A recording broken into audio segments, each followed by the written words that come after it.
Seleucus की पराजय। Seleucus की पराजय क्लास 4 में हम लोग देख रहे हैं। चैप्टर नंबर 3, क्लास 4 का चैप्टर नंबर 3 हम लोग देख रहे हैं। सेल्यूकस की पराजय, सेल्यूकस की पराजय चैप्टर है। इस चैप्टर में हम लोग देख रहे हैं सेल्यूकस की पराजय, चैप्टर नंबर 4।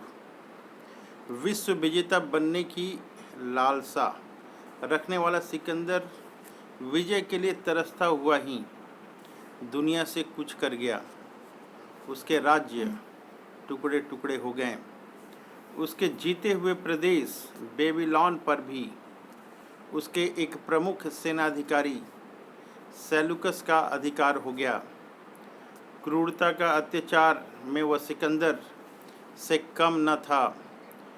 राजा बनने के लिए वह दिन रात भारत विजय के स्वप्न देखता रहता था। जो सिकंदर ना कर सका वह मैं कर दिखाऊंगा। बस यही सोचा करता था। विजय को उपाधि धारण करने के लिए वह सदैव लालायित रहता था। वह अच्छे अवसरों के बाट में जो रहा था। सिंधु नदी से हिंदू कुश पर्वत तक भारतीय प्रदेश अभी भी सेल्यूकस के अधिकार में था। उसके सिकंदर की मृत्यु के 7-8 वर्षों के पश्चात भारत की सीमा पर पुनः आक्रमण कर दिया।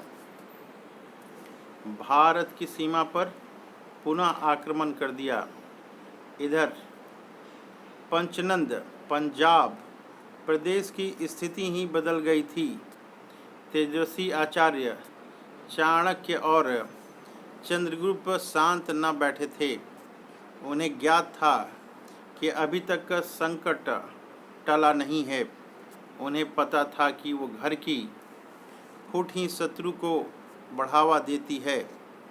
संगठन में अजेय शक्ति होती है तो वे भारत में सुसंगठित शक्तिशाली साम्राज्य खड़ा होते देखना चाहते थे। इसके लिए मगध के सिंहासन पर एक शक्तिशाली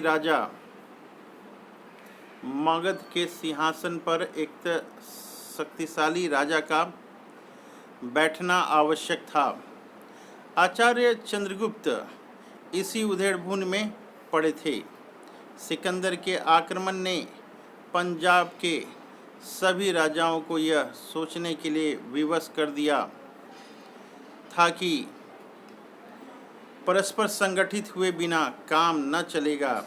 चाणक्य की सूझबूझ व चंद्रगुप्त की तेजस्विता का वे सभी लोहा मान चुके थे।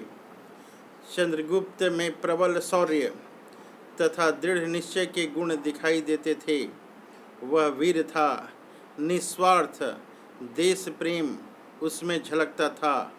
अतः अनेक छोटे मोटे राजागण बिना घोषणा किए चंद्रगुप्त को अपना नेता मानने लगे। केवल इसके लिए सम्राट प्रवर्तक पुरु इसके लिए तैयार न था।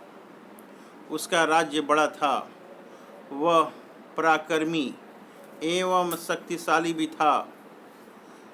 सबसे बड़ी बात तो यह थी कि वह अत्यंत महत्वाकांक्षी था। भारत का सम्राट बनने की उसकी पुरानी लालसा थी। उसके लिए वह कुछ भी कर सकता था। अतः यही सबसे बड़ी कमजोरी थी। फिर भी सभी की आंखें मगध पर लगी थी। उसके बिना सुसंगठित भारत का निर्माण असंभव था। चंद्रगुप्त और चाणक्य इसी महान कार्य में जुट गए। पंचनंद प्रदेश के राजाओं को संगठित करके मगध पर आक्रमण करने का कार्य चंद्रगुप्त मौर्य को सौंपा गया। इसमें बड़ी बाधा थी। बिना लालच के उससे कोई काम कराना संभव न था। अतः कांटे से कांटा काटने की नीति ही काम में लाई गई और राजा पुरु को भारत सम्राट बनाने का लालच देकर उसी के नेतृत्व में कुछ करने की योजना बनाई गई। वास्तविकता यह थी कि आचार्य चाणक्य ने सम्राट पद के लिए चंद्रगुप्त का नाम मन में पहले से ही निश्चित कर लिया था। शक्तिशाली भारत के निर्माण के लिए नंद वंश का विनाश आवश्यक था। इसी उद्देश्य को लेकर आचार्य चाणक्य एक बार पुनः मगध की ओर चल पड़े। लोग नंद से तंग आ चुके थे।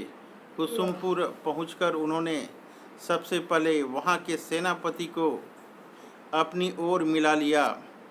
मंत्री सकटार पहले से ही जला भुना बैठा था। धीरे धीरे विद्रोह की सारी तैयारियां पूर्ण कर ली गई। केवल संकेत की प्रतीक्षा थी। महापद्मनंद अपने राजकुमार के राज्याभिषेक की तैयारी में लगा था। अतः आक्रमण के लिए सही दिन ठीक समझा गया। नियत तिथि पर प्रवर्तक के नेतृत्व में मगध पर आक्रमण कर दिया गया। कहने भर को उसके नेता सम्राट पुरु थे। वास्तव में सेना चंद्रगुप्त के हाथों में ही थी। उसमें पश्चिम बंगाल के अनेक राज्यों की सीमाएं थी। मगध की सेना ने भी विद्रोह कर दिया। जनता ने भी सेना का पूरा साथ दिया।